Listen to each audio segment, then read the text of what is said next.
ಜಗತ್ತು ಎಷ್ಟು ವಿಚಿತ್ರ ಅಲ್ವಾ? ಕೆಲವೊಮ್ಮೆ ಜೀವ ಇರೋ ಜೀವಿಗಳಿಗಿಂತ ಜೀವವೇ ಇಲ್ಲದ ಬೊಂಬೆಗಳೇ ನಮಗೆ ಎಷ್ಟು ಆಸರೆ ಆಗ್ಬಿಡ್ತವೆ. ಇದು ನೀವು ಸೋಷಿಯಲ್ ಮೀಡಿಯಾದಲ್ಲಿ ನೋಡಿರೋ ಜಪಾನಿನ ಪಂಚ್ ಅನ್ನೋ ಕೋತಿ ಮರಿ ಕತೆ.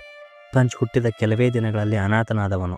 ಅಮ್ಮನ ಮಡಿಲಲ್ಲಿ ಬೆಚ್ಚಗೆ ಮಲಗಬೇಕಿದ್ದ ಆ ಕಂದ ಮೃಗಾಲಯದ ಕಲ್ಲುಗಳ ನಡುವೆ ಒಂಟಿಯಾಗಿ ಅಳತಾ ಕೂತಿದ್ದ.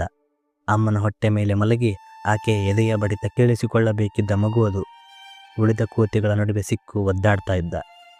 ಆಗ ಮೃಗಾಲಯದವರು ಆತನ ಮುಂದೆ ಬಂದು ಮಂಗನ ಬೊಂಬೆಯನ್ನು ತಂದಿಟ್ಟಾಗ ಪಂಚ್ ಮೆಲ್ಲಗೆ ಹೋಗಿ ಆ ಬೊಂಬೆಯನ್ನು ಮುಟ್ಟಿದ. ಆ ಮೃದುವಾದ ಸ್ಪರ್ಶದಲ್ಲಿ ಆತನಿಗೆ ತನ್ನ ಅಮ್ಮನ ನೆನಪಾಯಿತೋ ಏನೋ.